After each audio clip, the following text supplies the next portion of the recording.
రాజకీయ నేతలుగా రాబోతున్నారు. అడవిని తుపాకీని వదిలి జనజీవన స్రవంతిలో కలిసిన నేతలు రాజకీయ పార్టీగా ప్రజల ముందుకొస్తున్నారు. సమాజాభివృద్ధి కోసం తమ వంతు పాత్ర పోషించేందుకు సిద్దమయ్యారు. అడవిలో సాధించలేనిది జనజీవన స్రవంతిలో సాధించే లక్ష్యంతో అడుగేస్తున్నారు. మాజీ మావోయిస్ట్ మల్లోజుల వేణుగోపాల్ నాయకత్వంలో పార్టీ అవతరించబోతున్నట్లు మరో మాజీ మావోయిస్ట్ ఆసన్న అభిప్రాయం వ్యక్తం చేసినట్లుగా ప్రచారం జరుగుతోంది. ఇదే అంశంపై డిస్కస్ చేద్దాం. ఈ పని చాలా రోజుల క్రితమే జరిగితే బాగుండేది. ఒక మావోయిస్టులు పార్టీ పెట్టాలి. 15-20 సంవత్సరాల క్రితమే జరిగిపోతే చాలా మంది ప్రాణాలు ఆగిపోయాయి కదా. ఏం ఎక్కడ ఎవరైనా అధికారంలోకి రావచ్చు కదా. భారతదేశం పక్క దేశం నేపాల్లో ప్రధానమంత్రి అయినాడు మావోయిస్ట్, ప్రచండ మావోయిస్టే కదా. మావోయిస్ట్ సింపథైజర్స్ ముఖ్యమంత్రులు ప్రధానమంత్రులు అయినారు. భారతదేశంలో అరవింద్ కేజ్రీవాల్ 3 సార్లు ముఖ్యమంత్రి అయినాడు ఢిల్లీకి, కొత్తగా రాజకీయ పార్టీ పెట్టి. అస్సాం గణ పరిషత్ వాళ్ళు రాజకీయ పార్టీ పెట్టిన 5-6 నెలల్లో ముఖ్యమంత్రి అయినారు. ఎన్టీఆర్ 9 నెలల్లో ముఖ్యమంత్రి అయినాడు. చాలా ఎగ్జాంపుల్స్ ఉన్నాయి కదా మనకు. సో ఈ ఆలోచన కనుక మావోయిస్ట్ పార్టీకి ఇంకా ముందొచ్చుంటే చాలా ప్రాణాలు అటువైపు ఇటువైపు మావోయిస్ట్ హిడ్మా కూడా బతుకుండేవాడేమో. హిడ్మా అని ఇప్పుడు అందరూ 100 మంది హిడ్మాలు, ఒక హిడ్మా చనిపోతే 100 మంది హిడ్మాలు పుడతారు అని అంటున్నారు కదా. సో 100 మంది హిడ్మాలు ఎందుకు, ఈ హిడ్మానే బతుకుండేవాడు ఈ ఆలోచన వస్తే గనక. ఎందుకంటే ఇప్పుడు ఎన్నిక అన్నది ఎవరైనా గెలవచ్చు. సరే తెలంగాణ, ఆంధ్రప్రదేశ్, మహారాష్ట్ర, కర్ణాటకలో మనీ పాలిటిక్స్ అయినాయి, కానీ మిగతా ఒడిశాలో లేకపోతే ఛత్తీస్గఢ్లో పెద్దగా ఎన్నికల ఖర్చేం లేదు. అక్కడ ఆ రాష్ట్రాల్లో గెలవచ్చు. తెలంగాణ, ఆంధ్రప్రదేశ్లో కూడా గెలుస్తున్నారు. డబ్బులు లేకుండా గెలవకుండా లేరా అంటే లేకుండా ఏం లేరు. ఈ ఆలోచన మావోయిస్టులకు కాస్త ముందు వచ్చుంటే బాగుండేది. ఒక 20 సంవత్సరాల క్రితమే ఏర్పడి ఉంటే ఎక్కడో చోట అధికారంలోకి వచ్చేవాళ్ళు. ఛత్తీస్గఢ్ లాంటి రాష్ట్రము, జార్ఖండ్ లాంటి రాష్ట్రము, గిరిజనులు ఎక్కువ ఉన్న, గిరిజనుల సపోర్ట్, ఆదివాసీల సపోర్ట్ మావోయిస్టులకు ఉంది అని చెప్తారు కదా. సరే అధికారంలోకి రాకుండా ఎమ్మెల్యేలుగా, ఎంపీలుగా గెలిచేవాళ్ళు కదా. దానికి కూడా ఎంతో కొంత సపోర్ట్ ఉంది. మావోయిజం ఐడియాలజీకి అస్సలు సపోర్ట్ లేదని కాదు. సో సపోర్ట్ ఉంది కాబట్టి ఎక్కడో చోట అధికారంలోకి వచ్చేవాళ్ళని నా భావన. అది జరుగుంటే చాలా ప్రాణాలు కూడా నిలిచి మాట్లాడదాం. మనతో పాటు మాజీ మావోయిస్ట్ జంపన్న గారు ఉన్నారు, అదేవిధంగా మురళీ మనోహర్ గారు కూడా ఉన్నారు, వి ప్రకాష్ గారు, శరత్ గారు కూడా జాయిన్ అవుతారు. ముందుగా జంపన్న గారు, మంచి మావోయిస్ట్ పార్టీ నిజంగానే కార్యరూపం దాల్స్తుందా? మొదటగా అంటే ఇప్పుడు ఈ ఆసన్న ఎకనామిక్స్ టైమ్స్ లోపల వ్యాఖ్య చేసిండు. చాలా చిన్న వ్యాఖ్య, అది చిన్న వ్యాఖ్య అయినప్పటికీ అది ఒక పార్టీ ఏర్పాటును సూచిస్తుంది. ఇది స్వాగతించవలసిన విషయం. ఇది ఎవరైనా స్వాగతించవలసిన విషయమే.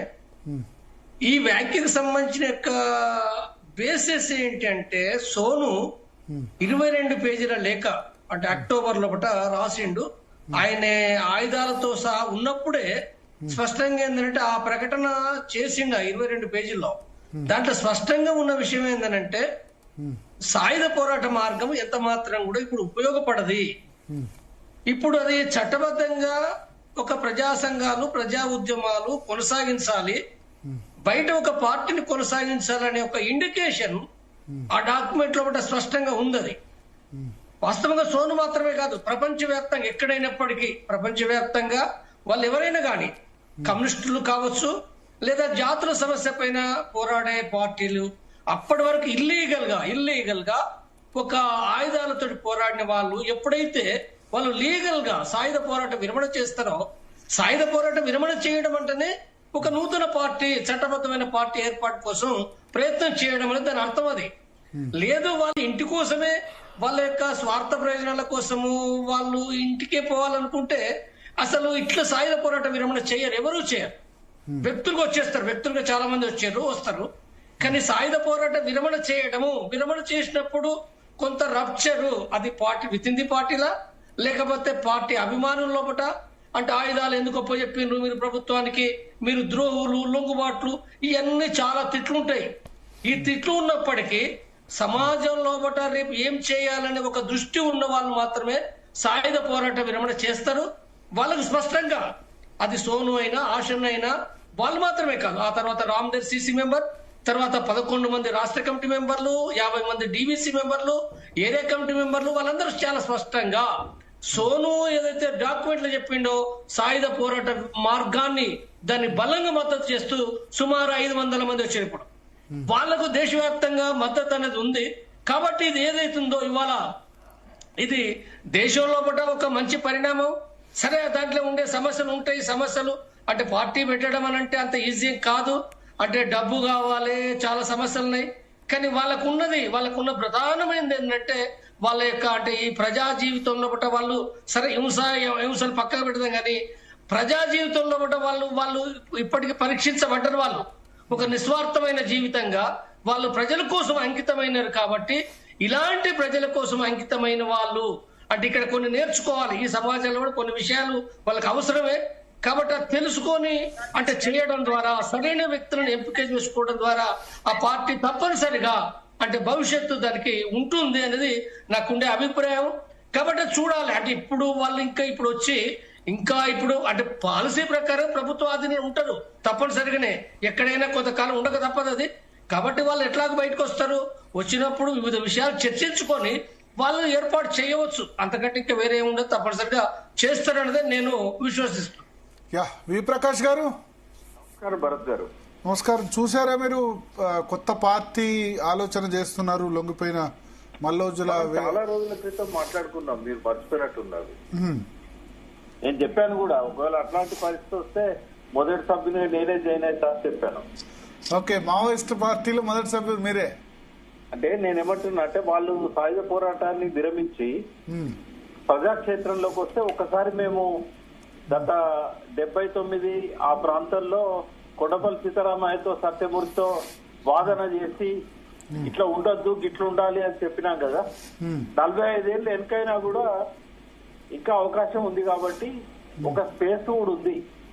వాళ్ళు ముందు పార్టీ పెట్టారు, ముందు ఒక ఉద్యమ సంస్థ పెడతారు, దేశవ్యాప్తంగా ఒక ఉద్యమ సంస్థ పెట్టి తర్వాత కాలంలో దాన్ని పార్టీగా మార్చే అవకాశం ఉంటది. ఓకే, అదే పెడితే మాత్రం మీరు ఉద్యమ సంస్థ పెట్టినా పార్టీ పెట్టినా మీరు యాక్టివ్ గా ఉంటారు దానిలో? డెఫినెట్ గా ఉంటాం. ఎందుకంటే ఇవాళ ఒక్క పార్టీ కూడా సరిగా లేదు. కాబట్టి అట్టి పార్టీ రావాల్సిన అవసరం ఉంది. ప్రజల కోసం ప్రాణం వేయడానికి సిద్ధపడ్డ వాళ్ళ దిక్కు లేక ఇలా పడ్డం వచ్చి.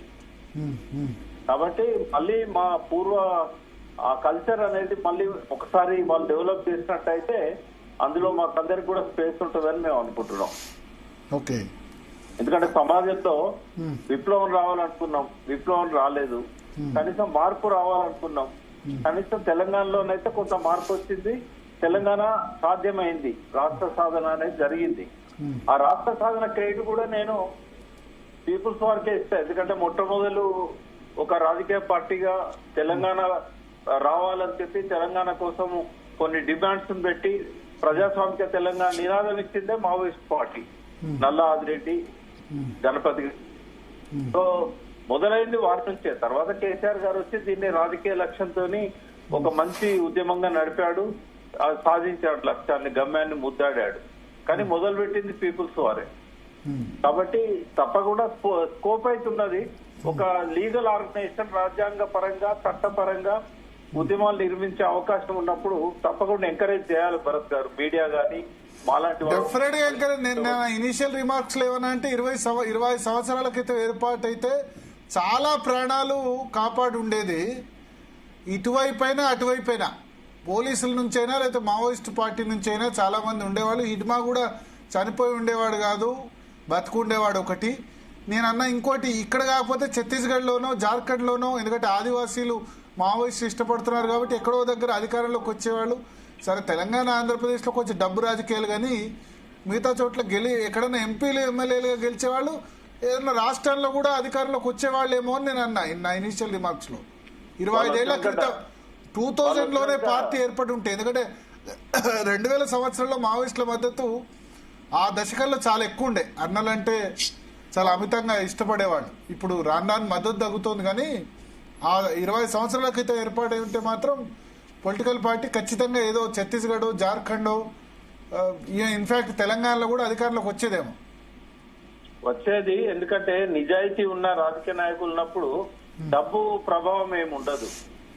వాళ్ళ ముందట డబ్బు ఏమి ఉండదు. ఎందుకంటే తెలంగాణ ఉద్యమం విజయవంతం అయిన తర్వాత 2014 ఎన్నికలలో డబ్బు ప్రభావం పెద్దగా లేదు. చాలా మంది ఎక్కువ డబ్బు ఖర్చు పెట్టకుండా కూడా ఎమ్మెల్యేలు అయ్యారు. కాబట్టి ఒక మంచి ఆర్గనైజేషన్, ఒక మంచి 14లో తెలంగాణలో లేదు కానీ ఆంధ్రప్రదేశ్ లో, అంటే ఉమ్మడి ఆంధ్రప్రదేశ్ లో ఉన్నప్పుడు 2004-9 ఆంధ్ర ప్రాంతంలో ఉంది ఖర్చు. అప్పుడు ఎక్కడైనా ఉంటది. కానీ ఒక ఉద్యమకారులుగా నిలబడ్డప్పుడు వాళ్ళ నుంచి డబ్బులు ఎక్స్పెక్ట్ చేయరు. ఓకే. కాబట్టి ఇప్పుడు రేపు పీపుల్స్ పవర్ పార్టీ నుంచి బయటకు వచ్చిన వాళ్ళందరూ పార్టీ పెట్టి ఎన్నికలకు పోతే వాళ్ళ త్యాగాలను చూస్తారు, వాళ్ళ నిబద్ధతను చూస్తారు, వాళ్ళ అంకిత భావాన్ని చూస్తారు, వాళ్ళ లక్ష్యాలను చూస్తారు తప్ప వాళ్ళ దగ్గర డబ్బులు ఎక్స్పెక్ట్ చేయరు. అవసరమైతే ప్రజలే డబ్బులు ఇచ్చి గెలిపించుకుంటారు.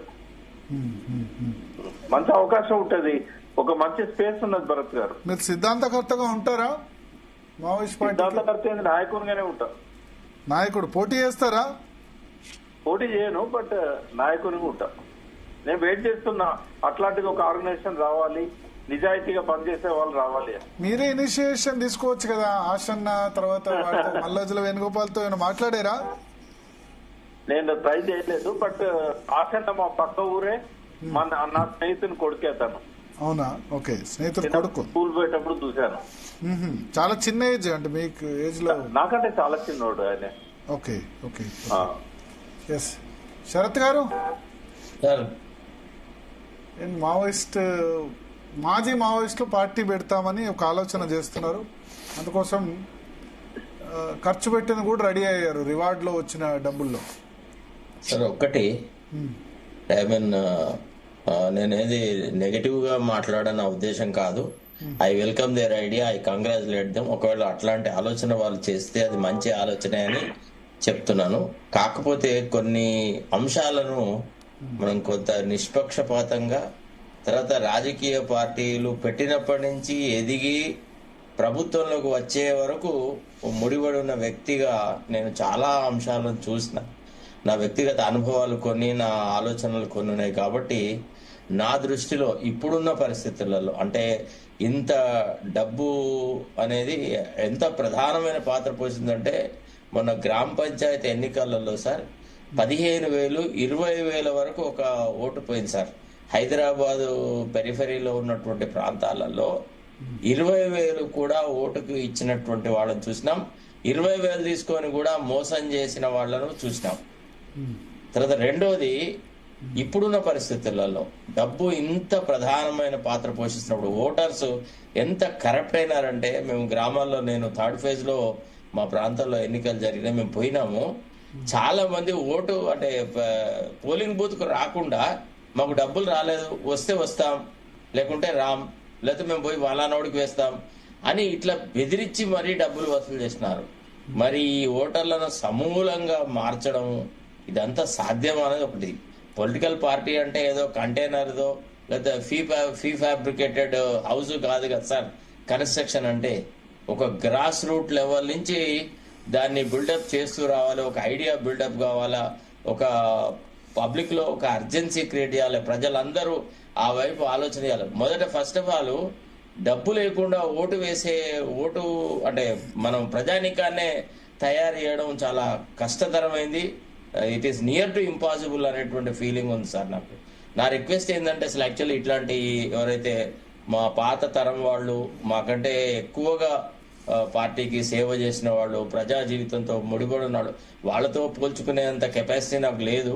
ఏదో విద్యార్థి దశలో కొంత అట్రాక్షన్ కు గురై పోయి ఆ తర్వాత వాళ్ళ సిద్ధాంతాలు నచ్చి బూర్జువా పార్టీల మీద అసహ్య భావనతో వ్యవహారాలు చేసిన వ్యక్తినే తప్ప, ఇప్పుడు ఏ ఆశనతోనో లేకపోతే ప్రకాష్ గారితోనో నన్ను నేను పోల్చుకొని పెద్ద గొప్ప ఉద్యమకారణ అదో ఇదో అని నేను చెప్పట్లేదు. నాకు ఆ ఆలోచన కూడా లేదు. కాకపోతే నా ఉద్దేశంలో political party is not that easy. అది చాలా కష్టతరమైన పని. అది ఒక రకంగా ఏటికి ఎదురీదడం ఉంటుంది. దాని బదులు ఇట్లాంటి వాళ్ళు ఇప్పుడున్న రాజకీయ పార్టీలలోనే కొంత లెసర్ ఈవిల్ పార్టీని చూస్ చేసుకుని ఫస్ట్ వాళ్ళు రాజకీయంగా అనుభవం గడించాలి, ప్రజలతో మమేకం అవ్వడము.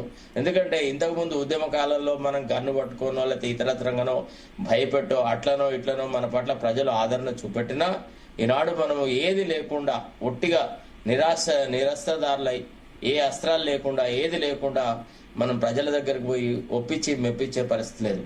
గ్రామాలలో ఒక నైరాశ్యం అనేది ఒకటి ఉంది. రాజకీయాలు అంటేనే అంత దగుల్బాజీ రాజకీయాలంటే తాగడం, రాజకీయాలంటే భూముల కబ్జాలు అని ఇతరత్రమైనటువంటి భావాలతో ఇవాళ రాజకీయం చాలా చాలా కుళ్ళుగా మారిందనమాట. సో ఈ పరిస్థితులలో అంత సులభంగా రాజకీయ పార్టీ ఏర్పడుతుందని ఒకళ్ళిద్దరి వల్ల జరుగుతుందని నేనైతే అనుకోవట్లేదు సార్. కాకపోతే somebody starts a party of that nature, definitely ఏదైతే ఇప్పుడు ఈ బూర్జువా పార్టీలకు మద్దతు ఇచ్చినప్పుడు గతంలో టిఆర్ఎస్ పార్టీతో మొదటి నుంచి ముడిపడి ఉంటుంది, తర్వాత కేసీఆర్ ప్రభుత్వం మీద ఒక కొంత వైమఖ్యంతో కాంగ్రెస్ పార్టీలో చేరడం జరిగింది. అక్కడ చాలా అసంతృప్తిగా ఉంది. సో ఈ రకమైన వ్యవహారాలలో వాళ్ళని వెల్కమ్ చేస్తాం, కానీ నా దృష్టిలో అదంతా ఈజీ కాదు. ప్లస్ ఇప్పుడున్న పరిస్థితులలో ఒక పార్టీ మీద ఉన్న కోపం ఇంకో పార్టీకి అనుకూలంగా వచ్చే రోజులు ఇవాళ ఎటు తయారైంది అంటే కేసీఆర్ మీద కోపంతో కాంగ్రెస్ కోట్లు వేసినారు. ఇప్పుడు కాంగ్రెస్ లో రేవంత్ రెడ్డిని అయిష్టంగా చూసే వాళ్ళందరూ ఆటోమేటిక్ గా బీఆర్ఎస్ వైపు పోతా ఉన్నారు. మేము మొన్న గ్రామాలలో చూస్తే అసలు దాదాపుగా కేసీఆర్ ప్రభుత్వము, కేసీఆర్ పాలనలో ఉన్న ఆ దొరలు, అక్కడ బీఆర్ఎస్ నాయకులు చేసిన దౌర్జన్యం అదంతా మర్చిపోయి మళ్ళీ కేసీఆర్ వస్తేనే బాగుండు, కేసీఆర్ మంచి పాలన వచ్చింది అనే యాంగిల్లో పోతా ఉన్నారు. అదే మరి మొన్నటి వరకు వాళ్ళు మనం దోచుకున్న వాళ్ళు అంటే వాళ్ళు ఏమన్నారు, కేసీఆర్ నేతృత్వంలో దోచుకున్న వాళ్ళందరూ ఇప్పుడు కాంగ్రెస్ లో చేరింది కదా సార్. ఇప్పుడు ఈ దోపిడిగాళ్లనే కదా మనం వ్యతిరేకించేది. గ్రామాల్లో మంచోళ్ళు వస్తారు ఇప్పుడు కేసీఆర్ దగ్గర అనే భావన వ్యక్తం చేస్తా ఉన్నారు. సో కాబట్టి అంత సులభమైంది కాదు అనేది నా అభిప్రాయం సార్. ఓకే భరత్ గారు, యా శరత్ గారు చెప్పిన దానిలో చాలా వాస్తవం ఉంది. అందుకే నేనేమన్నా అంటే నేరుగా రాజకీయ పార్టీ పెడితే ఫెయిల్ అవుతారు. ఉద్యమ సంస్థలు పెట్టి ప్రజలలో మంచి పేరు తెచ్చుకున్న తర్వాత వాళ్ళని డెఫినెట్ గా ఇంతకు ముందు అండర్ గ్రౌండ్ లో ఉన్నారు కాబట్టి ఒక కృతజ్ఞత ఉండేది ప్రజలకు. కానీ బహిరంగంగా వచ్చి ప్రజల హక్కుల కోసం పోరాడితే మాత్రం ఈ డబ్బు ప్రభావం కంటే కూడా వాళ్ళకు మంచి అనుకూలత అనేది వస్తుంది. ఒక 5-10 ఏళ్ళు వాళ్ళు కష్టపడాల్సి వస్తుంది ఉద్యమ సంస్థలు పెట్టి. ఎక్కడికక్కడ ప్రజల హక్కుల కోసం, వనరుల సంరక్షణ కోసం వాళ్ళు పోరాడుతూనే ఉండాలి. ఆ 10 ఏళ్ల తర్వాతనైనా వాళ్ళు ఒక రాజకీయ పార్టీకి ఎదగలుగుతారు. ఓకే భరత్ గారు, విశ్వసనీయత, విధేయత అనే 2 పదాలు ఇవాళ డబ్బుతో ముడిపడినాయి. మీరు విశ్వసనీయతను డబ్బుతో కొనుక్కుంటున్నారు, విధేయతను కూడా డబ్బుతో కొనుక్కునే పరిస్థితి ఏర్పడ్డది. ఇవాళ కార్యకర్తలు అనేవాళ్ళు, ఫర్ ఎగ్జాంపుల్ మనం ఏదైనా ఒక పార్టికల్ పార్టో సిస్టము అదో ఇదో ఒక ప్రోగ్రామ్ ఆర్గనైజ్ చేయాలంటే కొంతమంది మనకు వాలంటీర్ గా ముందుకు వచ్చేది, ముందు ఎంత ఇస్తావు, దీనికి ఇంత ఖర్చు అవుతుంది, ఈ డబ్బులు ఇస్తావా, ఇదే టాపిక్ డిస్కషన్ వస్తుంది తప్ప నీకు ప్రజలు, ప్రజాసేవ, ఒక అభ్యుదయ భావము ఇట్లాంటిది ఏది రావట్లేదు సార్. చాలా బాధాకరంగా ఉందన్నమాట. నేను గ్రాస్ రూట్ లెవెల్లో టచ్ లో చెప్తున్నాను మీకు. చాలా ఏళ్ల నుంచి మాదైతే పొలిటికల్ ఫ్యామిలీ, మేము రాజకీయాల్లోనే తిరిగినాం. దాదాపుగా అసలు నేను విద్యార్థి దశ నుంచే రాజకీయాలలో ఉంటుంది. పొలిటికల్ పార్టీస్ తరఫున పనిచేసినాను కూడా. కొన్నిసార్లు నచ్చినా నచ్చకున్నా దుర్మార్గులకు వ్యతిరేకంగా కొట్లాడాలని రకరకాల వ్యవహారాలు చేసినాను. కానీ నా అనుభవంతో చెప్తున్నాను, నాట్ దట్ ఈజీ. ఇప్పుడున్న పరిస్థితుల్లో ముఖ్యంగా బీఆర్ఎస్ ఈ రాష్ట్రాల్లో రాజకీయాలను భ్రష్టు పట్టించింది. అంతకు ముందు ఎంతైతే డబ్బు ఖర్చు అవుతుందో దానికి 10 ఖర్చును ఈనాడు ఎన్నికల రణరంగంలో పెట్టింది. ఇప్పుడు వ్యవస్థ ఎంత కుళ్ళిపోయిందంటే మీకు కనీసం ఒక 20 కోట్లు లేకుండా ఒక అసెంబ్లీ గురించి అసలు ఊహ చేసే కూడా పరిస్థితి లేదు. ఇక 20 కోట్లు అనేది చాలా మినిమం, 50-100 కోట్లు అట్లా పోతా ఉన్నది. ఇక అసలు డబ్బు ప్రాధాన్యత చాలా పెరిగింది కాబట్టి political party is near to impossibility sir. Okay okay Murali Manohar గారు, మీ ఒపీనియన్ ఏంటి? ఇది వెల్కమ్ చేయాలి, ముందైతే వెల్కమ్ చేయాలి, అందరం వెల్కమ్ చేయాలి. ఎందుకంటే దేశంలో ఎక్కడ కూడా హింస అనేది ఉండకూడదు. అది ఏ రూపంలో అయినా సరే హింస అనేది మన ప్రగతిని అడ్డుకుంటుంది. హింస అనేది అనేక మనుషులు ఎవరైనా సరే, అది మావోయిస్ట్ కావచ్చు, కామన్ మ్యాన్ కావచ్చు, పోలీస్ కావచ్చు, ప్రాణాలు పోవడం అన్నిటి నుంచి దూరంగా ఉండాలి. తప్పకుండా డెమోక్రసీలో తప్పులు ఉన్నాయి, తప్పులు లేవని ఎవరు అనలేరు కనుక తప్పులు ఉన్నాయి. అయినా సరే వేరే గత్యంతరం లేదు, వేరే మార్గం లేదు కనుక మొట్టమొదటి నేనైతే వెల్కమ్ చేస్తున్నా ఈ ప్రకటనని. ఒక అద్భుతమైన ప్రకటన. అసలు నాకు నా చెవులకు చాలా వినసొంపుగా ఉంది. ఈ స్టేట్మెంట్ లో ఒక 2-3 సెంటెన్సెస్ నన్ను మరింత థ్రిల్లింగ్ గా అనిపించింది భరత్ గారు. ఒకటేమో మరోమారు ఆయుధాలు చేపట్టపోము, ఇది మరి ఎంతవరకు వాసం ఈ స్టేట్మెంట్ నేను చదివానేది. రెండవది, పునరావాసం కోసం ఇచ్చే డబ్బు కోసం మేము బయటికి రావట్లేదు, ఆ డబ్బును ప్రజలకే ఉపయోగిస్తాం. ఏ రకమైన వ్యాపారాలు చేయడానికి కూడా రావడం లేదు. ఇలాంటి పదాలన్నీ వచ్చినాయి. ఇది ఇందులో ఒక కమిట్మెంట్ కనబడుతుంది, ఒక నిబద్ధత కనిపిస్తుంది. కనుక ఇదన్నీ మనం వెల్కమ్ చేయాల్సిందే కదా, మంచిదే కదా. కనుక ఒకవేళ ఇలాంటి నిబద్ధత ఉన్న వ్యక్తులు రాజకీయ పార్టీ పెడితే అంతకన్నా కావాల్సింది. భరత్ గారు, ఒక విషయం మనం మర్చిపోకూడదు, ఏ పని చేయాలన్నా కంప్లీట్ గా సమయం ఇచ్చి దానికోసమే నిబద్ధతతో పనిచేసే వ్యక్తులు ఎక్కడ ఉంటారో అది సక్సెస్. అది వ్యాపారమైనా, అది రాజకీయమైనా, ఏదైనా సరే జీవితాలను అంకితం చేస్తేనే కానీ ప్రజల కోసము, కొందరు జీవితాలను అంకితం చేస్తే మెజారిటీ ప్రజలకు లాభం అవుతుంది, అది ఏ రూపంలో అయినా సరే. కనుక తుపాకీ పట్టుకొని అంకితం చేసే కన్నా సమాజంలో ఉండి లగ్జరీస్ ను ఎంజాయ్ చేయకుండా ప్రజల కోసమే ప్రయత్నం అంటూ మొదలు పెడితే, ప్రజల యొక్క ప్రేమను పొందే ప్రయత్నం మొదలు పెడితే అద్భుతం. నేను నా అనుభవంతో చెప్తున్నాను భరత్ గారు, నేను ఎందుకంటే కంపేర్ చేస్తుంటాను రెండు కూడా. అది కూడా ఉద్యమమే, మావోయిస్ట్ ఉద్యమం. మేము RSS పరివార సంస్థల్లో మా దగ్గర చాలా మందికి తెలియని విషయం ఏంటంటే ప్రచారకులనే ఉంటారు. దేశం అంతా కూడా సుమారుగా అంటే 3 ఏళ్ళు 5 ఏళ్ళు పనిచేసి ఇంటికి వెళ్ళిపోతారు సమాజం కోసం. కొందరు 10 ఏళ్ళ కొరకు పనిచేస్తారు. నేను ABVPలో కూడా ఎంతో మంది పిల్లల్ని మోటివేట్ చేశాను మేము. ఆ విధంగా చదువు తర్వాత full time workers, degree PG అయిపోయిన తర్వాత ఒక 5 ఏళ్ళు సమయం ఇవ్వు బాబు అని అడుగుతాం, ఇస్తారు. వాళ్ళు ఇంటికి దూరంగా ఉంటారు వీళ్ళంతా కూడా. ఇంకా కొందరు లైఫ్ టైం ఇస్తారు. RSS లో కూడా అంతే, వాళ్ళైతే కమిట్ అయి వస్తారు, పెళ్లిళ్ళు చేసుకోరు. ఒక విషయం ఏంటంటే మ్యారేజ్ చేసుకోరు, ఇంటికి వెళ్ళరు, సమాజంతోనే ఉంటారు, లైఫ్ లాంగ్ ఉంటారు. లైఫ్ లాంగ్ వాళ్ళ బాడీస్ ను ఇలాగే ఇదేంటి మెడికల్ కాలేజీలకు వాటికి ఇచ్చినవి చాలా ఉన్నాయి. ఇది ప్రచారం బయట జరగదు, కానీ మేము స్వయంగా అటువంటి అంత్యక్రియల్లో కూడా మేము పాల్గొన్నాం. కనుక నా విషయం ఏంటి అంటే డెడికేటెడ్ పీపుల్, ఎక్కడ అడవిలో ఉన్నా తుపాకీ పట్టుకొని, లేదు సమాజంలో ఉన్నా డెడికేటెడ్ పీపుల్ వల్ల ఏదన్నా జరుగుతుంది, కానీ ఊరికే మాటలు చెప్పే వాళ్ళ వల్ల ఏమీ కాదు భరత్ గారు. అందుకని నేను అనుకుంటున్నా వీళ్ళు కూడా అడవిలో ఉన్నప్పటికీ కూడా డెడికేట్ అయ్యారు, ఏదో నమ్మిన సిద్ధాంతం కొరకు డెడికేట్ అయ్యారు. కనుక ఇలాగే ఉంటే, కానీ నేను ఇంకొక విషయం కూడా ప్రస్తావిస్తున్నా, ప్రకాష్ గారు, శరత్ గారు ఉన్నారు, జంపన్న గారు కూడా ఉన్నారు. కనుక నేనేమంటున్నా అంటే సన్యాసులు ఉంటారండి, సన్యాసులు కూడా డెడికేటెడ్ గా వాళ్ళ సొంత మోక్షం కోసమో దేనికోసమో అడవిలోకి వెళ్తారు, తపస్సు చేస్తారు, ఇంకేదో సాధిస్తారు, వాళ్ళు పవర్ సాధించవచ్చు వాళ్ళు. కానీ వాళ్ళు సమాజంలో ఉంటే అంత బాగా ఉండగలుగుతారా అనేది ఒక డౌట్ నాకు.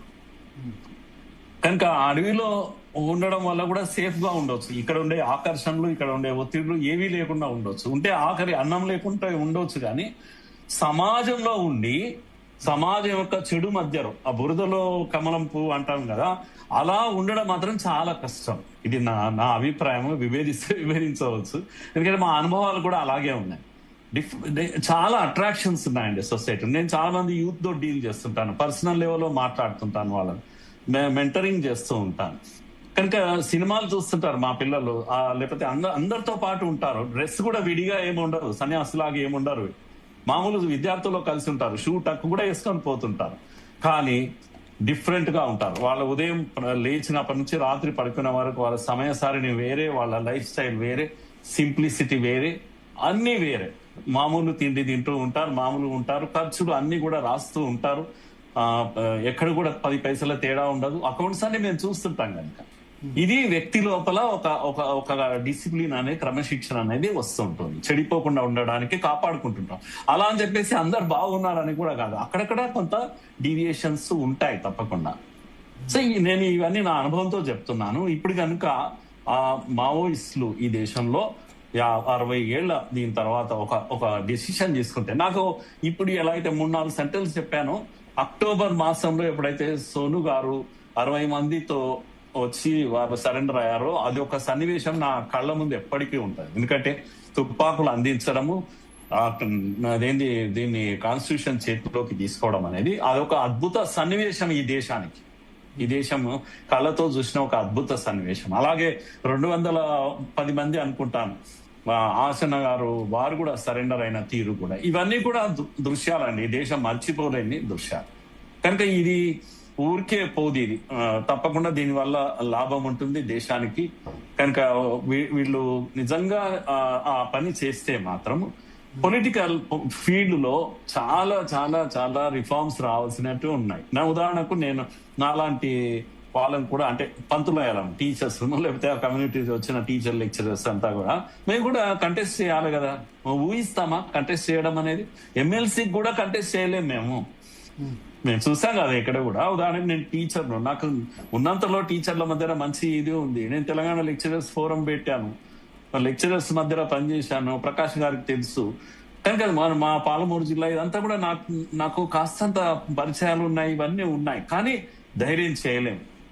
ఆ డబ్బులు కాదండి, అది డబ్బులు లేకపోతే ఎన్నికలే లేవు. ఇది ఎలా మారాలి? మరి మారాలి, తప్పకుండా మారాల్సిందే. అదొక ఆశ. కనుక ఇలాంటి వాళ్ళంతా వస్తే, నిబద్ధత కలిగిన వ్యక్తులు రాజకీయాలకు వస్తే ఈ మార్పు వస్తుందని నేను ఆశిస్తున్నాను.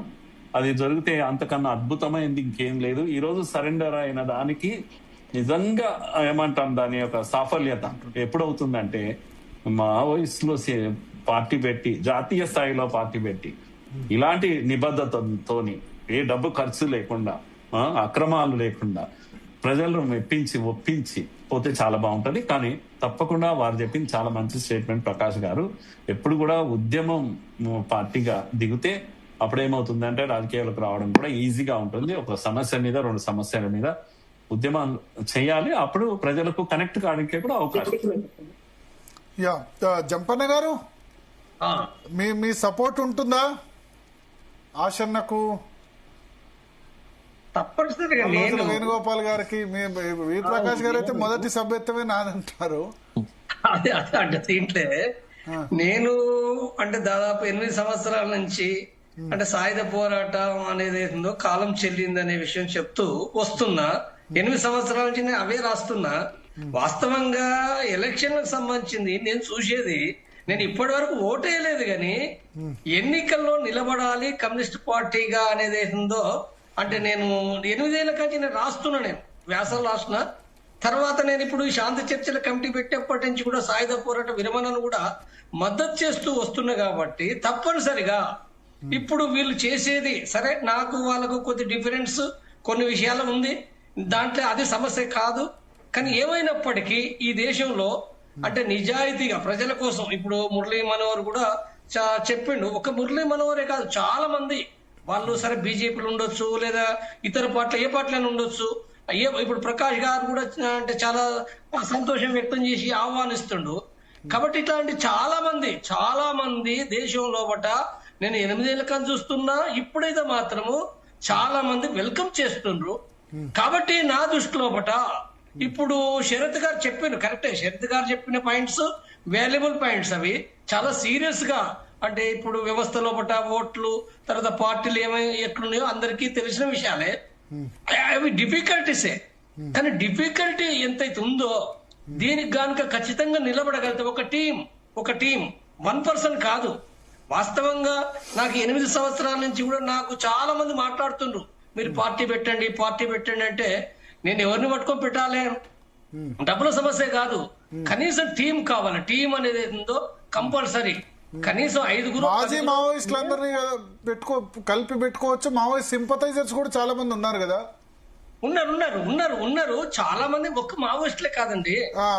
నా ఉద్దేశం ఏంటంటే మీరు అంతా కలిస్తే, మాజీ మావోయిస్ట్ సింపథైజర్స్ కలిస్తే ఇప్పుడున్న కమ్యూనిస్ట్ పార్టీల కంటే కూడా కొంచెం ఎక్కువ ఓట్లు తెచ్చుకోవచ్చు. ఎందుకంటే నాకు సమాజంలో మావోయిస్టుల పట్ల సింపతి ఉంది కొంచెం. తెలంగాణ ఉద్యమకారులు ఉన్నారు భరత్. తెలంగాణ ఉద్యమకారులు అన్ని రకాలు ఉన్నారు కదా. ఆర్ఎస్ఎస్ నుంచి ఆర్ఎస్యు వరకు అందరూ ఉన్నారు. జయశంకర్ సార్ అన్నట్టు చాలా మంది ఖాళీగా ఉన్నారు, వాళ్ళు వెయిట్ చేస్తున్నారు. ఫ్రెషర్స్ ఉన్నారండి, ఫ్రెషర్స్ కూడా చాలా మంది. ఎందుకంటే నాకు నిత్యం కనెక్షన్స్ ఉంటారు కాబట్టి ఇప్పుడు ఈ ఫ్రెషర్స్ కూడా అంటే కొంత నిజాయితీగా ఉండాలి. ఇప్పుడు కొత్త పార్టీ అన్నప్పుడు ఏమైందనంటే డబ్బుల కోసమే అన్నట్టు అయితే సమస్య వస్తుంది. కొద్దిగా నిజాయితీ కలిగిన వాళ్ళు, కొద్దిగా ఫర్మ్ గా నేర్చుకుంటూ కూడా ముందుకు పోయేటోళ్ళు కావాలి.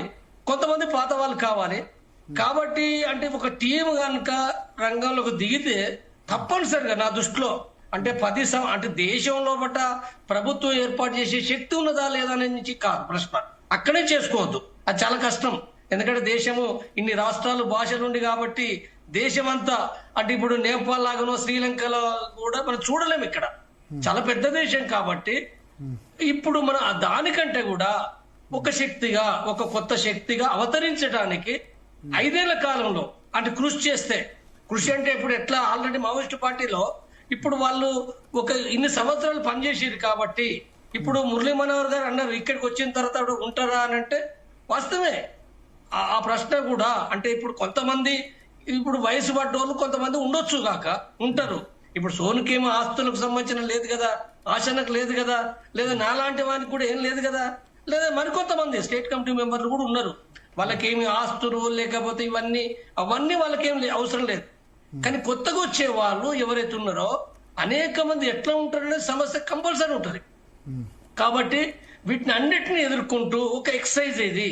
ఇప్పుడు ఒక ఎక్సర్సైజ్ అని అంటే ఒక రకంగా కనీసం 2 ఏళ్ళు ఏదైతే ఉందో చాలా కష్టపడాలి. 2 ఏళ్ళు అంటే పార్టీ ప్రకటించడానికి కూడా ఇప్పుడు ప్రకాష్ గారు అన్నారు పార్టీ ప్రకటించడం ఏమిటి, తర్వాత ఇతర ఉద్యమ సంస్థగా ఎట్లా ఉండాలి అనే విషయాలు ఏవైతే చాలా విస్తృతంగా చర్చలు చేయాలి.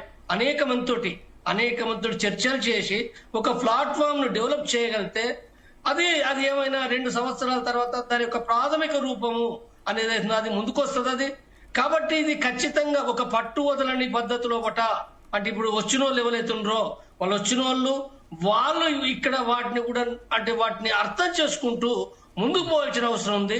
కాబట్టి ఇది ఎంతవరకు అంటే పోయే క్రమంలో బహుశా నా ఉద్దేశంలో వివిధ కమ్యూనిస్ట్ పార్టీ నుంచి కావచ్చు, లేదా మావోయిస్టు పార్టీ నుంచి కూడా ఇప్పుడు మావోయిస్టు పార్టీ నుంచి బయట కూడా ఇప్పుడు దగ్గర ద్రోహులు అన్నోళ్ళు కూడా తగ్గిపోతున్నారులే. వాళ్ళు తగ్గిపోతున్నారు, ఇప్పుడు తప్పనిసరి తగ్గుతారు. కాబట్టి ఇవన్నీ ఉంటాయి. ఉన్నప్పటికీ కూడా ఏంటంటే వాళ్ళు కొద్దిగా చాలా కష్టపడితే ఇది తప్ప మార్గం కూడా ఏం లేదు. మరి మార్గం కూడా సమాజంలో కూడా ఇప్పుడు అందరం భావిస్తున్నాం సమాజం ఏదైతుందో ఈ విలువలు లేవు, చాలా ఈ డబ్బుతోటి ముడిపడ్డాయి. కాబట్టి మరి కొత్త సమాజం రావాలి, లేకపోతే కొత్తగా మంచి చేసే వాళ్ళు కావాలనుకున్నప్పుడు మరి ఆ సెక్షన్ కూడా ఉన్నది కదా. సమాజంలో ఒక సెక్షన్ ఉంది, చిన్న సెక్షన్ అయినా ఉంది. కాబట్టి వీళ్ళని ఆర్గనైజ్ చేసుకోవడానికి ప్రయత్నం చేయడం అనేది ఉందో అది ఉంది. చేసేటప్పుడు కొన్ని ఉండే తప్పులు పోవంటే పోతాయి, తప్పులు పోకుండా ఏమీ జరగదు, 100% మంచి అని జరగదు. కాబట్టి తప్పులు పోయినప్పటికీ అంతకంటే మార్గం లేదు. కాబట్టి దాన్ని అనుసరించి తీరవలసిందే తప్ప వేరేకట్ లేదు. వాళ్ళు డేర్ చేయాలి, వీలైనంత తొందరగా డేర్ చేయాలి. నేను కూడా వాళ్ళతో కలిసి తప్పకుండా పనిచేస్తారు. ఇప్పుడు మీకు దొరికారు సపోర్ట్ జంపన్న గారు, భరత్ గారు ఫస్ట్ వి ప్రకాష్ గారు అయితే సెకండ్ జంపన్న గారు. భరత్ గారు ఇది జంజీ ఉద్యమాల కాలం శరత్ గారు చేస్తారు, మురళీ మనోహర్ సాధ్యం కాదన్నా నేను జయ అని చెప్పారు. శరత్ గారు నేను జయ అని చెప్పారు. అట్లేం లేదు. ఆయనే ముందుంటాడు అందరికంటే, ఆయనే ముందుంటాడు అందరికంటే. ఎందుకంటే వారి మెంటాలిటీ. శరత్ గారు మ్యూట్ లో ఉన్నారు, మీరు మ్యూట్ లో ఉన్నారు, వినబడతలేదు. మీరు ఏమంటారు? నేను ఒక మాట చెప్పాలండి, మాట్లాడే అవకాశం ఇవ్వాలి భరత్ గారు. చెప్పండి. సాయం కూడా తీసుకుంటామండి, తీసుకోవాల్సి వస్తుంది. శరత్ గారు చెప్పండి. నేను ఒక్కసారి మాట్లాడతాను, దయచేసి పెద్దలు క్షమించాలా. చెప్పండి. నేను అందులో లేకపోతే దానికి మద్దతు లేదు అది ఇదని నేను అనలేదు. ఎందుకంటే మా బీజాలే విద్యార్థి దశ నుంచే మాకు ఈ రకమైనటువంటి భావాల పట్ల. నేను RSU sir, so PDSU of course అంటే నా అభిప్రాయం చెప్తున్నాను మీకు. కాబట్టి మా హృదయం మీద ఏవైతే ముద్రలు ఉన్నాయో వాటిని ఏ భావజాలం కూడా ఇంతవరకు తొలగించలేకపోయింది సార్. నేను అనుకుంటా మేము పుడకలో పోయేటప్పుడు కూడా ఇదే భావజాలంతో ఇదే రకమైనటువంటి భావనతో ఉన్నాం. తర్వాత మేము కూడా ఈ బూర్జువా పార్టీలలో పార్ట్ అండ్ పార్సల్ అయినా కమిట్మెంట్ అనే దాన్ని మాత్రం మేము ఎప్పుడు వదులుకోలేదు.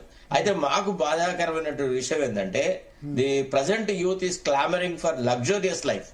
ఇవాళ ఎవరిని చూసినా గానీ సార్ మీరు ఇట్లా ఒక యూత్ ని లేకపోతే మేధావులను సోకాళ్ళు ఇప్పుడు మనం ఫర్ ఎగ్జాంపుల్ టీచర్స్ దాంట్లో గానీ లేదా మన గ్రాడ్యుయేట్ కాన్స్టిట్యున్సీలో కంటెస్ట్ చేసిన MLC అభ్యర్థులను గానీ మనము ఎట్లా డబ్బులు ఖర్చు పెట్టినారు, వాళ్ళు క్యాండిడేట్స్ గ్రాడ్యుయేషన్ చదివిన వాళ్ళు కూడా 4,000 5,000 10,000 వరకు డిమాండ్ చేసిన వాళ్ళని నేను చూసినాను సార్. అంటే నేను అనేది ఏంటంటే తర్వాత విద్యార్థి దశ నుంచి నేను గమనించినాను, మా కాలంలో మేము యూనివర్సిటీలో చదువుకునే రోజులలో విద్యార్థుల్లో ఒక నిబద్ధత ఉండేది, ఒక డిసిప్లిన్, ఒక క్రమశిక్షణ, ఒక కథా కార్ఖాన ఉండేది. ఇవాళ యూనివర్సిటీ క్యాంపసెస్ విచ్చలవిడితనానికి ఒక అడ్డాలైపోయినాయి. ఎంత ఘోరమైనటువంటి పాశ్చాత్య సంస్కృతి వచ్చిందంటే ప్రతిదాన్ని డబ్బుతో, మా డాడీ ఎదవా నాకు పైసలు ఇయ్యడు అనే స్థాయికి కూడా ఎదిగినారు. ఒకనాడు మా తల్లిదండ్రులు మాకు డబ్బులు ఇవ్వకపోయి కష్టపడుతూ మేము విద్యార్థి దశలో ఉండి అక్కడ ఇక్కడ చిన్న చిన్న ఉద్యోగాలు చేసుకుంటూ చదువుకున్న తల్లిదండ్రులను ఎప్పుడు దోషులుగా మేము చిత్రీకరించలా. ఆనాడు తల్లిదండ్రులు వాళ్ళకి ఆర్థికమైన వనరులు లేవు, ప్రభుత్వ పరంగా స్కాలర్షిప్లు రాకుంటే కృష్ణయ్య గారి వెంట పోయి లేకపోతే ఇతరుల వెంట పోయి మాకు ఈబీసీ స్కాలర్షిప్లు రావాలని కొట్లాడి తెచ్చుకొని పాకెట్ మనీ కోసమని వ్యవహారాలు చేసిన సందర్భాలు. ఇప్పటి యూత్ను మీరు ఎట్లా, ఒక ఇంటర్మీడియట్ విద్యార్థి యొక్క కోరికలు ఏ స్థాయిలో ఉన్నాయి చెప్పండి ఒకసారి. ఐ టెల్ యూ అంతే. నేను మీకు చిన్న నా పర్సనల్ ఎగ్జాంపుల్ చెప్తాను. మీరు, నాకు ఒకడే కొడుకు, మా బాబు మీద నాకు చాలా ఆశలు ఉండే. వాడు ఇంజనీరింగ్ లో చేరిన తర్వాత వాడు నాకు 2 వీలర్ కావాలా, బుల్లెట్ కార్ కావాలా, బుల్లెట్ వెహికల్ కావాలన్నాడు. నాకేమో భయం, ఒకడే కొడుకు ఇంత బుల్లెట్ పట్టుకొని ఆ రామోజీ ఫిలిం స్టూడియో ఆ ఏరియాలో పోతే ఏది గుద్దుతుందో ఏమవుద్దో అని చెప్పి నేను కార్ కొనిచ్చిన, ఆల్టో కార్, కొత్తది బ్రాండ్ న్యూ కార్ కొనిచ్చిన. వాడు ఒక వారం రోజులు కార్ తీసుకొని పోయి వచ్చేసిన తర్వాత మా కాలేజీకి అందరూ ఆడీలు, తర్వాత వీటి స్కోడా కార్లు పట్టుకొస్తున్నారు. ఇదో కారు, దీన్ని పట్టుకొని నేను పోవన్నా, ఈ అగ్గిడబ్బా నాకు అవసరం లేదు, నేను బస్సులో అయినా పోతా గానీ నేను ఆ కాలేజీకి అట్లా పోను అని అంటే నేను దాన్ని సగం ధరకి మా ఇంకో తమ్ముడికి ఇచ్చేసిన. ఎందుకంటే మా సొంత తమ్ముడే కాబట్టి, మా కజినే కాబట్టి వాడికి ఇచ్చేసిన తర్వాత వాడి బాధ పడలేక నేను మద్రాస్ నుంచి, నా ఫ్రెండ్ నేవీలో పనిచేస్తాడు, ఆయన ద్వారా అప్పుడు క్యూలో నిలబడాల్సిన సందర్భం ఈ బుల్లెట్ వెహికల్స్ కోసమని తెప్పించి వాడికి మద్రాస్ నుంచి ఎలొకేషన్, తర్వాత నెల్లూరు డీలర్ కి ఇచ్చిందని హైదరాబాద్ లో డెలివరీ తీసుకొని ఇచ్చిన. అంటే చెప్తున్నాను మీకు, ఇవాల్టి ఈ యూత్ ని ఎట్లా, ఈ మేధావులను మనం ఎట్లా ఒక నిష్పక్షపాతమైన నిజాయితీ గల రాజకీయ వైపు మనం మరల్పుదాం. నేను చాలా సార్లు అకాడమిక్స్లలో మాట్లాడినాను, విద్యార్థులతో మాట్లాడినాను, మా జర్నలిజం స్టూడెంట్స్ కి చాలా సార్లు నేను పోయినాను. తర్వాత ఎలక్ట్రిసిటీ డిపార్ట్మెంట్ లో పిల్ఫరేజ్ ఎట్లా నిరోధించాలనే వాళ్ళకు సలహాలు ఇచ్చినాను, వాళ్ళ దాంట్లో లెక్చర్లు ఇచ్చినాను. నేను చూసినాను కదా, ఇవాళ ఒక 10% కూడా మన క్లాస్ చెప్తుంటే మనం చెప్పే దాని వైపు దృష్టి పెడుతున్నారు అన్న నమ్మకం మీకు లేదండి, ఏ టీచర్ కూడా. ఇది వాస్తవం. నేను అనుకుంటా mister Murali must agree with me. అంటే ప్రజెంట్ డే సిచ్యువేషన్ ఇట్లాంటి ఇంతగా చెడిపోయింది, ఇంతగా దరిద్రమైన వ్యవస్థ ఉంది కదా, దీని uphill task.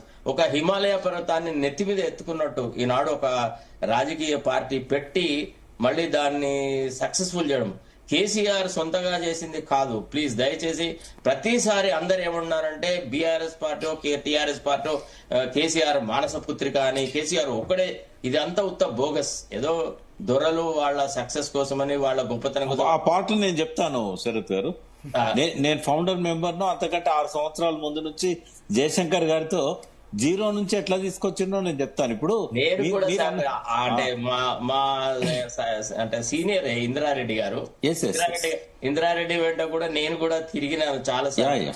First batch of వాళ్ళలో భరత్, నేను, దామోదర్ రెడ్డి, మేమంతా కేసీఆర్ ఒకసారి కలిసినాం. ఆయన సల్కింగ్ అయి పోయి కూర్చొని మూలకు కూర్చొని రాకుండా అది ఇది ఉన్నప్పుడు ఆయన ఎట్లా అన్నాడు, న్యాయవాదులను మీరు డబ్బులు ఇస్తే ఎటువంటి అటు మాట్లాడతాడు. ఇవాళ పిటిషనర్ తరఫున ఆర్గ్యూ చేస్తారు, రేపు రెస్పాండెంట్ తరఫున ఆర్గ్యూ చేస్తారు. మీరు గొంతు అమ్ముకునేవాళ్ళు, ఆలోచనలు అమ్ముకునేవాళ్ళు, మిమ్మల్ని నమ్ముకుని ఎవడు పొలిటికల్ పార్టీ పెడతారు. అట్లా ఒక్క నిమిషం, 90 చెప్తున్నాను మీకు, మీరు చెప్పింది అన్డిసైడెడ్ సార్. గాలి కొడితే ఆ టైర్ ఉబ్బింది సార్. నేను చెప్పేది నండి సార్, నేను ఏమంటున్నా అంటే, నేను 97లో జయశంకర్ సార్ ఏమన్నాడంటే, డిస్పోర్ట్ చేయట్లేదు. అట్లా కాదు ఒక మాట, మీరు అన్న పరిస్థితి ఇప్పుడే కాదు, మాకు అప్పుడు కూడా ఇదే పరిస్థితి ఉండే. విద్యార్థులను రమ్మంటేనేమో వాళ్ళు కాంపిటేటివ్ ఎగ్జామ్స్, చైతన్య, నారాయణ ఇవన్నీ చదువుకుంటూ కూర్చున్నారు. ఉద్యోగులను రమ్మంటే మాకు బాగానే ఉంది. 6 NGO మీద ప్రెస్ క్లబ్ లో 97లో మీటింగ్ పెట్టాం మేము. పెడితే అక్కడ 10 మంది రాలేదు 97లో. అయితే నేను హైకోర్టు పోయినా, సార్ ఏమన్నారు జయశంకర్ సారు, న్యాయవాదులు ఏ ఉద్యమంలోనైనా ముందుంటారా, ఒకసారి పోయి ట్రై చేయి, మీ ఫ్రెండ్సే కదా అన్నారు. హైకోర్టు పోయి ఫస్ట్ ఫ్లోర్ లో బయట ఉన్న న్యాయవాదులందరినీ సమీకరించుకొని వినోద్ ఉన్నాడు అక్కడ. వినోద్ ముందటనే నేను తెలంగాణ అవసరం ఏందని చెప్తే నన్ను పట్టుకొని చచ్చిందని జీవగంజి పోస్తావా, అది లేస్తుందా, మళ్ళా నువ్వు పిచ్చోని, మంచి ప్రాక్టీస్ ఉంది, నువ్వు ప్రాక్టీస్ చేసుకోపోమన్నారు. వినోద్ గారు కూడా అక్కడే ఉన్నారు, ఆ మాట ఆయన విన్నాడు కూడా. అయితే అదే హైకోర్టులో ఉద్యమ కాలంలో నన్ను పిలిచి ఉపన్యాసాలు ఇప్పించుకున్నారు. అంటే ఎట్లుంటదంటే అంబేద్కర్ గారు అన్నట్టు బోధించు, సమీకరించు, పోరాడు. ఇప్పుడు ఆ భావజాల వ్యాప్తాన్ని జయశంకర్ గారు ఏదైతే అన్నారో అది జరిగింది కాబట్టే తెలంగాణ అంతా కూడా రియలైజ్ అయింది. ఇప్పుడు కూడా భావజాల వ్యాప్తికి కేసీఆర్ గొప్ప కమ్యూనికేటర్ కదా, గొప్ప కమ్యూనికేటర్. గొప్ప కమ్యూనికేటర్. నాకు అవకాశం ఇవ్వాలి సార్. మా ఫెయిల్యూర్ అక్కడే ఉండే. మేము ఒక మేధావులను, ప్రొఫెసర్లను కన్విన్స్ చేయగలిగినాము. మేము సూర్యాపేటలో మీటింగ్ పెట్టినా, వరంగల్లో పెట్టినా, ఎక్కడ పెట్టినా ఈ ప్రొఫెసర్లు వచ్చేటోళ్ళు, కొంతమంది రిటైర్డ్ ఎంప్లాయీస్ వచ్చేటోళ్ళు తప్ప ఉద్యోగులు రాలేదు, అడ్వకేట్స్ రాలేదు, స్టూడెంట్స్ రాలేదు. ఎప్పుడైతే కేసీఆర్ వచ్చిండో కొంత ఒక నమ్మకం వచ్చింది. వాస్తవంగా తెలంగాణ ఉద్యమంలో ఒక 10% కేసీఆర్ గారు 2001 నుంచి 2009 దాకా తీసుకురాగలిగితే 90% తెలంగాణ ప్రకటన వచ్చి అటకెక్కిన తర్వాత వచ్చారు. విద్యార్థుల బలిదానాలప్పుడు వచ్చారు. 10% ఏమో మొదలొచ్చారు. 90% మీకు తెలుసు భరత్ గారు, 2.5 జిల్లాలలోనే ఉండే తెలంగాణ ఉద్యమం. అటువంటిది తెలంగాణ వ్యాప్తం కావడానికి ఏంటంటే ఆయన నిరాహార దీక్ష తర్వాత వచ్చిన లాస్ట్ లో ఇప్పుడు తెలంగాణ ఫైనల్ గా వచ్చే సమయంలో కూడా ఖమ్మం జిల్లా కొన్ని జిల్లాలో లేదు, నల్గొండ, ఖమ్మంలో తక్కువనే ఉంది. అంటే భారతదేశ స్వాతంత్ర పోరాటం కూడా బెంగాల్లో ఉన్నంత మన తెలంగాణ, ఆంధ్రప్రదేశ్ లో ఉందా? లేదు కదా. అంటే ఎక్కడైనా ఏ ఉద్యమం అయినా పీక్ ఒకటి ఉంటుంది, మిగతా తెలంగాణ ఉన్నంత దక్షిణ తెలంగాణ లేదు. అంటే ఇంకొక కోణం ఒక 10 నిమిషాల్లో మనం కన్క్లూడ్ చేయాలి. ఒక 1 మినిట్ ఇవ్వండి, 1 మినిట్. నేనేమంటున్నా అంటే శరత్ గారు చెప్పిన దానికి ఇంకో కోణం ఏంటంటే క్రైసిస్ ఇప్పుడు ఎక్కువ పెరిగింది. వారన్న బ్రాకెట్ లో ఒక 20% ఉంటారు, కెరియర్ ఇది బాగా చదువుకోవాలి, మంచి ఉద్యోగాలు చేయాలి, మంచి లగ్జరీ లైఫ్ లీడ్ చేయాలని. 80% మందికి చేద్దామంటే ఉద్యోగాలు లేవు, డిగ్రీలు ఉన్నాయి, ఏం చేయలేని నిస్సహాయ పరిస్థితి ఉన్నది. ఈ సెక్షన్ అంతా కూడా కొంచెం మూవ్మెంట్ వస్తే అందరూ కూడా ర్యాలీ అవుతారు. గతం కంటే అప్పుడు 14 ఏళ్లు పట్టిన తెలంగాణ ఉద్యమానికి కానీ ఇప్పుడు వచ్చే ఈ త్యాగం చేసిన వాళ్ళు కనుక ఒక ఉద్యమ బ్యాక్గ్రౌండ్ తోని కనుక పార్టీ పెడితే ఒక 2-3 ఏళ్ల తర్వాత ఒక 10 ఏళ్ల కంటే ఎక్కువ పట్టదు అధికారంలోకి రావడానికి. నాకైతే పూర్తి నమ్మకం, విశ్వాసం ఉన్నది. ఈ 2 మాటలు ప్రకాష్ గారు, శరత్ గారు చెప్పిన దాని మీద 2-3 మాటలు ఒకటే నేను కామెంట్ చేస్తున్నాను. అంటే సొసైటీ ఈజ్ కరప్ట్, డబ్బిస్తే ఓటేస్తారు, మంది ఇస్తే ఓటేస్తారు ఒక విషయం. రెండోది యూత్ కూడా, జెన్జీ అంతా కూడా ఇప్పుడు లగ్జరీ వైపు వెళ్ళిపోయింది. ఇది ఒక జనరల్ కామెంట్. కానీ నా ఉద్దేశం ఏంటంటే అట్లేం లేదు, కంప్లీట్ గా అంత ఇదిగా లేదు. సొసైటీ పాడైపోయింది అనేది ఏం లేదు. మళ్ళా ప్రజా తథా రాజా అని అంటుంటాం కదా, ప్రజలు బాగుంటే రాజు బాగుంటాడు అని. ప్రజలు బాగున్నారు, ఇంకా బాగున్నారు. కాకపోతే లీడర్షిప్ లో డెడికేటెడ్ పీపుల్, నేను ఇంతకు మొదలు అన్నాను, డెడికేటెడ్ పీపులే కావాలి, రోల్ మోడల్స్ కావాలి. ఇప్పుడు అవినీతి వ్యతిరేక ఉద్యమంలో కేజ్రీవాల్ ను చూసి వచ్చేదానికన్నా అన్నా హజారేని చూస్తే జనం వచ్చారు. ఎందుకంటే విశ్వాసం అనేది, కనుక ఆయన లివింగ్ స్టైల్ ఏదైతే ఉందో అవన్నీ ఇప్పటికి కూడా విశ్వాసం ఇస్తాయి. కేజ్రీవాల్ దాని మీద కుక్ చేసుకున్నాడు, వంట వండుకున్నాడు, పంట పండించుకున్నారు, ఇలాంటివి జరుగుతాయి అన్నట్టు. కనుక ఇప్పుడు కూడా నేను యూత్ ను చూస్తున్నాను, యూత్ ను డీల్ చేస్తుంటాను. అది చాలా మంది యూత్ అట్లే మేము అనుభూతి అని ఒక సంవత్సరానికి ఒకసారి కావాలని పెడుతుంటాం. పిల్లలు మా దగ్గర 2 రకాలు ఉంటారు, దళితులు, నిమ్న వర్గాలు ఉంటారు, అత్యంత హై క్లాస్ పీపుల్ కూడా ఉంటారు. ఆ అనుభూతి ఏంటి అంటే మేము ఒకే ఆన్లైన్ అప్లికేషన్ పెట్టుకోమని ఇస్తే ఇప్పుడు ఎక్కువ వస్తున్నారు. దేనికి 10 days ఫుల్ టైం ఇల్లు వదిలి రావాలి, స్లమ్స్ లోకి వెళ్ళాలి, ఎక్కడికి పంపిస్తే అక్కడికి వెళ్ళాలి. వచ్చిన వాడిని బట్టి పంపిస్తాం. మనం ఇక్కడ కొత్తగూడెం ఈ ట్రైబల్ ఏరియాస్ కూడా పంపిస్తాం. కొందరిని రిచ్ ను అక్కడ పంపిస్తాం, పూర్నేమో బాంబే లాంటి పెద్ద ప్లేసెస్ కు డబ్బులున్న వాళ్ళ ఇళ్లలోకి పంపిస్తుంటాం. అక్కడ ఫుడ్ ఎట్లుంటది అది కూడా. ఇవన్నీ సొసైటీ ఎలా ఉంది అని అర్థం కావడానికి చేస్తే వీళ్ళంతా కూడా హైఫై పీపుల్. నేను చెప్పేది అంటే ఐఐటీస్, ఎన్ఐటీస్, నల్సార్ వీళ్ళందరూ వస్తారు మా దగ్గరికి. వాళ్ళ అనుభూతిని వింటే కళ్ళలో నీళ్లు పెట్టుకుంటారండి. ఏది గుడిసెలో వెళ్ళి స్లమ్స్ లోకి వెళ్ళి, నేను ఈ సింగరేణి స్లమ్స్ లలో వెళ్ళి వాళ్ళతో కూర్చున్నాను, నేను వాళ్ళ అనుభూతిని చెప్తాను. కనుక డోంట్ థింక్ అందరూ అలా ఉన్నారని లేదు. కాకపోతే జనరల్ ట్రెండ్ అయితే ఉంది, శరత్ గారు చెప్పినట్టుగా జనరల్ ట్రెండ్ మనకు కనిపిస్తుంది. ఓకే. కానీ గైడ్ చేసే ప్రజల యొక్క అవసరం ఉందండి, కమిటెడ్ పీపుల్ యొక్క రోల్ మోడల్స్ అవసరం బాగా ఉంది. కనుక నేను అందుకొరకే అన్నాను, మావోయిస్టులు వస్తే సంతోషం కదా, తుపాకీ లేకుండా జనజీవన స్రవంతిలోకి వస్తే అంతకన్నా గొప్ప ఏముంటుంది. సో ఇది జనరల్ గా మనం అర్థం చేసుకోవాల్సినేమో ఒక్క వైపు డివియేట్ కావడానికి ఏం వీల్లేదు, ఒక్కరి మీద తప్పు మోపడానికి కూడా. నా దగ్గర హండ్రెడ్స్ ఆఫ్ ఎగ్జాంపుల్స్ ఉన్నాయి. డిక్కీ అని దళిత్ చేంబర్ ఆఫ్ కామర్స్ అవుతుందో కుల్కర్ని, ఆయన పూణే నుంచి వస్తాడు, వినోద్ అని. ఆయనతో కలిసి నేను పనిచేశాను. ఆయన 15 ఏళ్ళు ఫుల్ టైం వర్కర్ పనిచేసి పెళ్లి చేసుకున్నాడు. దళితుడు, దళిత కోటీశ్వరులను చూడాలని ఒక ప్రయత్నం చేశాడు. ఇప్పుడు అదొక పెద్ద స్కీమ్ గా తయారైంది. ఆయన లైఫ్ అంతా డెడికేట్ చేసి దళిత కోటీశ్వరులను తయారు చేస్తున్నాడు. ఇలా నేను వందల ఎగ్జాంపుల్ చెప్తాను. డిక్కీ ఆయన ఈ వాజ్ ఫుల్ టైం వర్కర్. ఆయనది లవ్ మ్యారేజ్ మా సంస్థలో. ఆయన దళిత్, ఒక బ్రాహ్మణ అమ్మాయిని పెళ్లి చేసుకున్నారు. తర్వాత ఈ సంస్థ తానే పెట్టాడు. తర్వాత ఇప్పుడున్న పొలిటికల్ పార్టీ బీజేపీ దాన్ని ఓన్ చేసుకున్నారు, అంటే మోడీ ఓన్ చేసుకున్నాడు. దాని ఒక స్కీమ్ గా మార్చారు. నేనేమంటున్నానంటే ఇలాంటి వాళ్ళు డెడికేటెడ్ పీపుల్. నేను అలానే మళ్ళీ సంస్థల గురించి గొప్పతనం ఏం చెప్పడం లేదు, ఏ సంస్థలో ఉన్నా సరే, but dedicated people, role model, ideal people అని అంట. మాకైతే మా ప్రచారకులు మాకు సోర్స్ ఆఫ్ ఇన్స్పిరేషన్. వాళ్ళని చూస్తేనే మాకు పని చేయాలనిపిస్తుంది. మాలాంటి టీచర్లు లైఫ్ లో సెటిల్ అయిన వాళ్ళం ఆ విధంగా కొద్దిగా ఐడియల్ గా ఉండాలని అనిపిస్తుంది. ఐడియల్స్ అనేవి చెప్తే వచ్చేవి కాదు కదండి. కనుక మనము ఇంకోటి చాలా అభిప్రాయం ఏముంటుంది అంటే, ముఖ్యంగా వామపక్ష భావజాలంలో ఉద్యమాలతోనే ఐడియల్స్ వస్తాయని.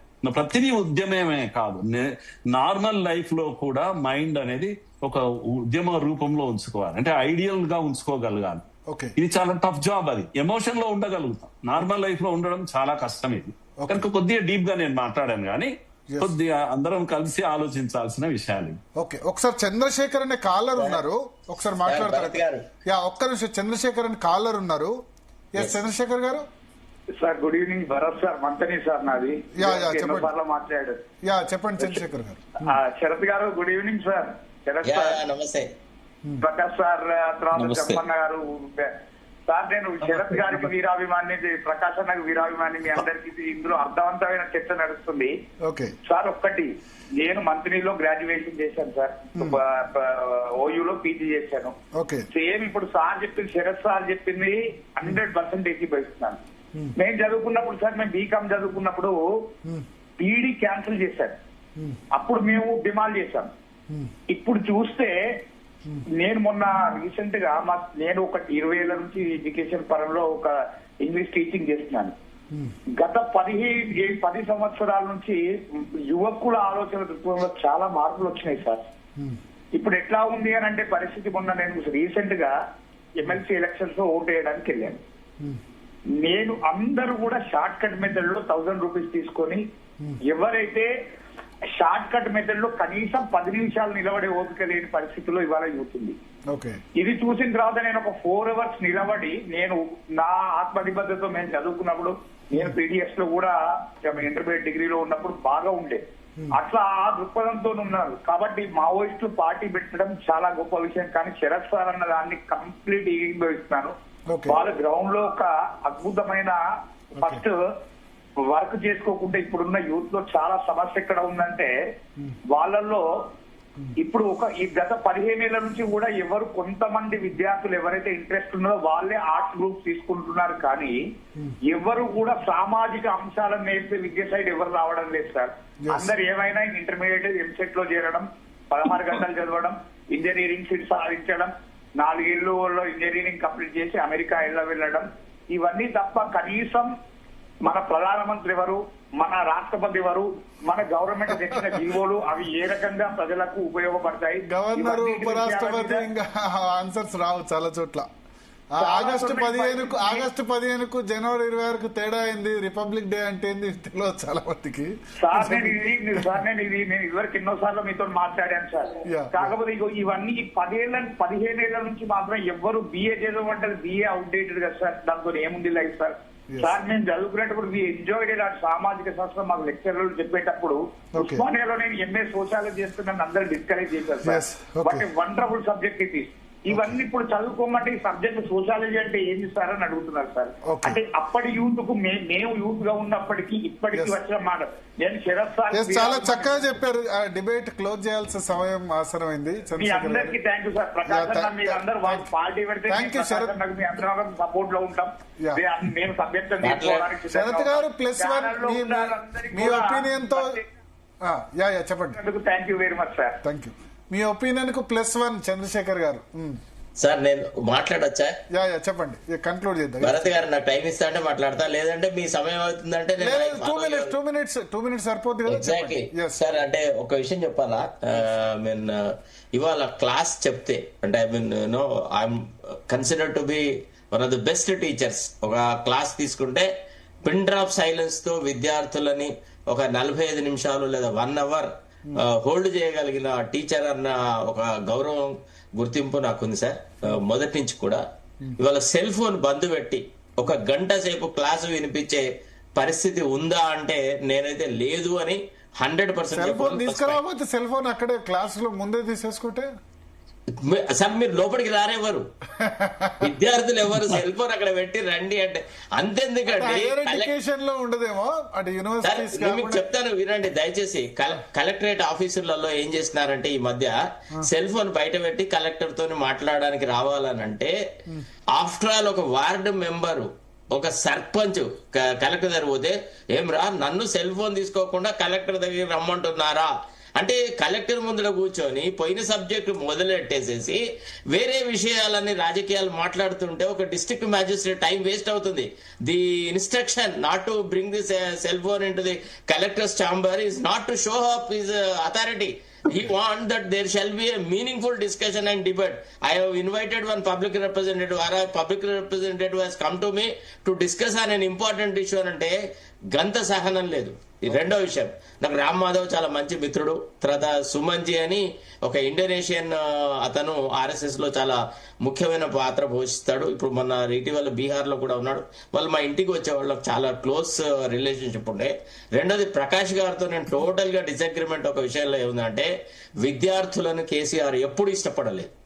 ఫండమెంటల్లీ కేసీఆర్ కి భయము పిరికి, విద్యార్థులు వస్తే ఉద్యమం ఇంకో రకంగా పోతుంది.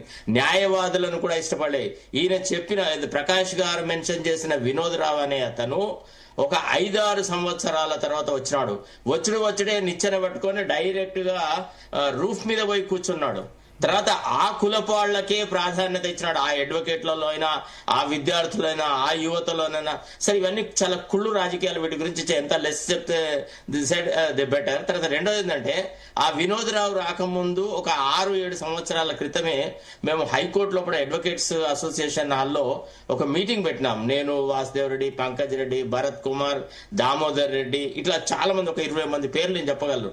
మేము ఒక మీటింగ్ పెట్టుకొని తెలంగాణ ఉద్యమానికి మన న్యాయవాదులు పూర్తిగా మద్దతు ఇవ్వాలన్న ఒక నిర్ణయం తీసుకున్న తర్వాతనే మేము పోయి కేసీఆర్ని కలిసిన తర్వాత కేసీఆర్ మాట్లాడిన తర్వాత మాకు ఒక విషయం ఏమర్థమైందంటే this man is very doubtful character అనేటువంటి ఆలోచన వచ్చింది. నేను జయశంకర్ సార్తో చాలా సార్లు అన్నాను, ఎందుకంటే నాకున్న సన్నిహిత సమస్య సార్, ఈ దూరంలో నేను ఎట్టా సార్, వీళ్ళతోని ఏదైనా జరుగుతుందా సార్, ఈయన నిమిషానికి ఒక మాట మాట్లాడుతాను సార్. నేను చాలాసార్లు, ఒకసారి హోటల్ అశోకాలో ఒక చిన్న మీటింగ్ జరిగింది, అక్కడ కూడా నేను పక్కకు తీసుకొని పోయి ఇంకా కూడా మీకు నమ్మకం ఉందా సార్ అని అడిగితే అరే నువ్వు నోరు మూసుకొని ఉండు ఫస్ట్, నీకు తెలియదురా, నీకు కొన్ని విషయాలు నీకు అనుభవం లేదని చెప్తున్నా, వీడికంటే వేరే మెరుగైన వాడు ఎవ్వరు లేడురా, ఇప్పుడు వీడిని పట్టుకొని పోక తప్పదురా, మనం కుక్కతోక పట్టుకొని అయినా సరే గోదావరి ఈదాల్సిందేరా అని నాతో చెప్పినవాడు. కాబట్టి అంత సులభంగా విద్యార్థులు రాలేదు, యువకుల కాదు. తెలంగాణ ఉద్యమ కాలంలో కూడా విద్యార్థులలో, యువకులలో ఎనలేని కోరిక ఉండే, ఎనలేని అభిమానం ఉండే, వాళ్ళు రావాలన్న ప్రయత్నం చేస్తున్నారు. కానీ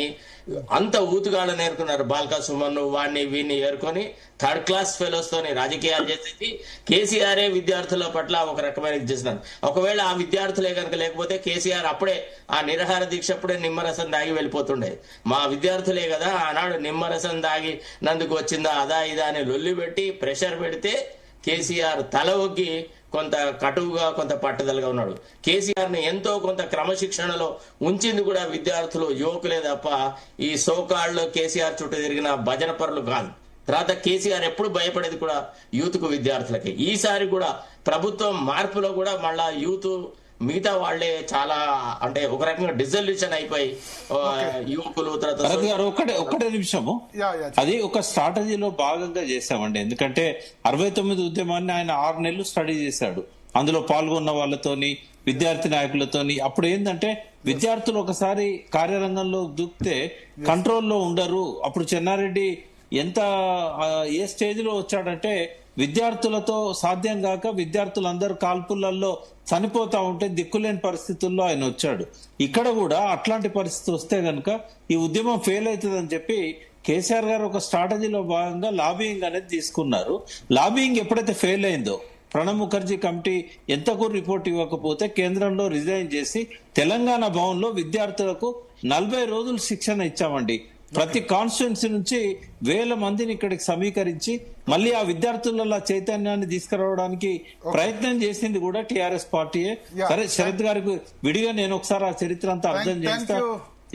థ్యాంక్ యూ శరత్ గారు, ప్రకాష్ గారు, జంపన్న గారు, మురళీ మనోహర్ గారు. Despite our agreement we are friends.